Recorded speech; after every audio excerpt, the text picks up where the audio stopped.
जय हिंद दोस्तों। Finally railway की एक नई अप्रेंटिसशिप एससीसीआर बिलासपुर की तरफ से निकल कर आ चुकी है। कुछ दिन पहले एससीसीआर रायपुर की तरफ से अप्रेंटिसशिप निकल कर आई थी, जिसके बारे में हमने ऑलरेडी एक वीडियो के माध्यम से आपको बताया था। और उसी समय हमने आपको बताया था कि कुछ ही दिनों के बाद बिलासपुर और नागपुर की अप्रेंटिसशिप निकल कर आने वाली है। तो देखिए, आज बिलासपुर की आ चुकी है, कुछ दिन के बाद आपको नागपुर की भी अप्रेंटिसशिप देखने के लिए मिल जाएगी। ठीक है। और बिलासपुर का अप्रेंटिसशिप के बारे में पूरी जानकारी देखेंगे। आप रायपुर का भी अप्रेंटिसशिप का फॉर्म नहीं भरे हैं तो भर दीजिएगा, और कुछ दिन इंतजार करिए, नागपुर का भी फॉर्म आएगा तो आपको अपडेट करेंगे। इसके लिए आपको जरूरी है कि Anil sir ITI Telegram channel Telegram join कर लीजिए। व्हाट्सअप तो चलाते हैं, सभी चलाते हैं। व्हाट्सअप पर जाकर के चैनल में सर्च कर लीजिए अनिल सर ITI, और गूगल पर सर्च करिएगा अनिल सर ITI.in, जहाँ पर आपको ITI की हर एक जॉब अपडेट्स वैकेंसीज की जानकारी मिल जाएगी। अगर आप तैयारी कर रहे होंगे किसी एग्जाम के लिए तो Anil sir ITI app download कर लीजिए। ठीक है। अनिल सर ITI ऐप आपको मिल जाए, जहाँ पर ITI कई सारे एग्जाम के लिए कई तरह कंटेंट मिल जाते हैं। हम बात कर रहे थे SCCR बिलासपुर के अप्रेंटिसशिप के बारे में। इसका नोटिफिकेशन 12 मई से ही जारी कर दिया गया है। 12 मई से फॉर्म भरना शुरू हो चुका है। 11 जून तक फॉर्म भरा जाएगा। बिलासपुर डिवीजन में टोटल 1191 सीटों पर अप्रेंटिसशिप निकाली गई है, जिसमें कारपेंटर में 38 सीटें हैं। कोपा की बात करें तो 350 है। ड्रॉटमैन सिविल में 12 है। इलेक्ट्रीशियन में 206 है। इलेक्ट्रॉनिक मैकेनिक में 4 है। फीटर में 223 है। मशीनिस्ट में 4 है। पेंटर में 41 है। प्लम्बर में 30 है। मैकेनिक RSC में 40 है। सीट मेटल वर्कर में 4 है। स्टेनो इंग्लिश में 36 है। स्टेनो हिंदी में 25 है। डीजल मैकेनिक में 8 है। टर्नर में 4 है। वेल्डर में 20 है। वायरमैन में 125 है। केमिकल लेबोरेटरी असिस्टेंट में 4 है। ट्रैक मशीन में बिलासपुर में 17 है। टोटल 1191 सीट है।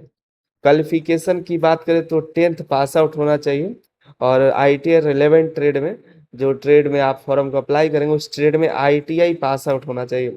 मैट्रिक में मिनिमम 50% स्कोर होना चाहिए। 50% से कम मार्क्स आपके नहीं होने चाहिए, इसका ध्यान रखिए। एज की बात करें तो मिनिमम एज 15 साल, मैक्सिमम 24 साल आपका होना चाहिए। 15 से 24 साल एज जो कैलकुलेट किया जा रहा है 11 जून 2026 तक का कैलकुलेट किया जा रहा है। आपको अनिल सर ITI वेबसाइट पर एज कैलकुलेटर मिल जाएगा, वहां से एज कैलकुलेट करके देख लीजिएगा कितना एज हुआ है। SC ST को 5 साल का छूट, और OBC को 3 साल का, दिव्यांग को 10 साल तक का छूट मिल जाता है। ये एज लिमिट देख लीजिएगा, इस एज के बीच में आपका एज होना चाहिए। ठीक है। डेट ऑफ बर्थ होना चाहिए, एज नहीं, डेट ऑफ बर्थ होना चाहिए। ये जो अप्रेंटिसशिप है 1 सालों के लिए अप्रेंटिसशिप होगा। इस दौरान आपको 11,000 समथिंग आपका स्टाइपेंड मिलने वाला है। पहला स्टाइपेंड 8,000, 8500, 7700 था, लेकिन इस बार जो है अब बढ़ चुका है, लगभग 11,000 के करीब हो गया है। मेरिट कैसे बनेगा? जब फॉर्म भर दीजिएगा, फॉर्म भरने के बाद आपका मेरिट लिस्ट तैयार होगा, जो कि मैट्रिक और ITI दोनों के एवरेज मार्क्स के आधार पर होने वाला है। और मैट्रिक में मिनिमम 50% मार्क्स होना चाहिए, ध्यान रखिएगा। जैसे ITI में आपका, मैट्रिक में आपका 60% है और ITI में 80 है, तो दोनों को जोड़ करके 2 से भागा दिया जाएगा तो आपका 70% होगा। यही मेरिट ऐसे ही बनेगा। ठीक है।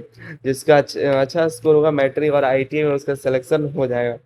मेडिकल की बात करें तो देखिए, मेडिकल स्टैंडर्ड सही होना चाहिए, मेडिकली फिट हो। अगर आप 15 से 18 के बीच में आपका एज है तो आपका जो कॉन्ट्रैक्ट है वो माइनर में आता है, तो गार्जियन आपके कॉन्ट्रैक्ट को साइन करेंगे। ठीक है। ये जो अप्रेंटिसशिप होगा 1 साल के लिए होगा, उसके बाद 1 साल बाद आपको निकाल दिया जाएगा। तो ये एक अप्रेंटिसशिप है, कोई परमानेंट जॉब नहीं है, इसका ध्यान रखिएगा।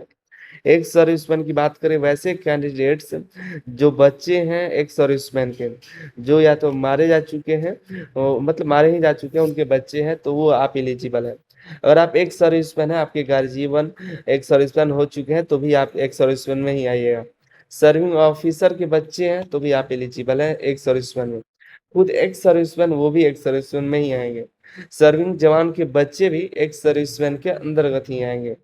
लास्ट डेट जो है फॉर्म भरने की, वो 15 मई से शुरुआत होकर के 11 जून लास्ट डेट है। ठीक है। 11 जून तक आपको फॉर्म को अप्लाई कर देना है। SC ST OBC के जो कैंडिडेट्स हैं वो ध्यान रखिएगा, आपको जो फॉर्म भरते समय कास्ट सर्टिफिकेट है, एक कास्ट सर्टिफिकेट सेंट्रल गवर्नमेंट का होना चाहिए, ठीक है, सेंट्रल गवर्नमेंट का कास्ट सर्टिफिकेट ही अपलोड करिएगा। बाकी इस बार इसको देख लीजिएगा। और जो ईडब्ल्यूएस वाला है, यहाँ पर ईडब्ल्यूएस देखिए, ईडब्ल्यूएस वालों के लिए और एक्स सर्विसमैन और पीडब्ल्यूबीडी तीनों के लिए मेरिट नहीं बनेगा। मेरिट बनेगा बस ये ओबीसी, एससी, एसटी और यूआर का। और इन सबको ये अलग से जब आएगा मेरिट लिस्ट, तब आपको एक अपडेट बताएंगे, देख लीजिएगा। उसके आधार पर आपको डीबी के लिए जाना होगा, ठीक है, इसके लिए हम अलग से भी एक अपडेट कर देंगे।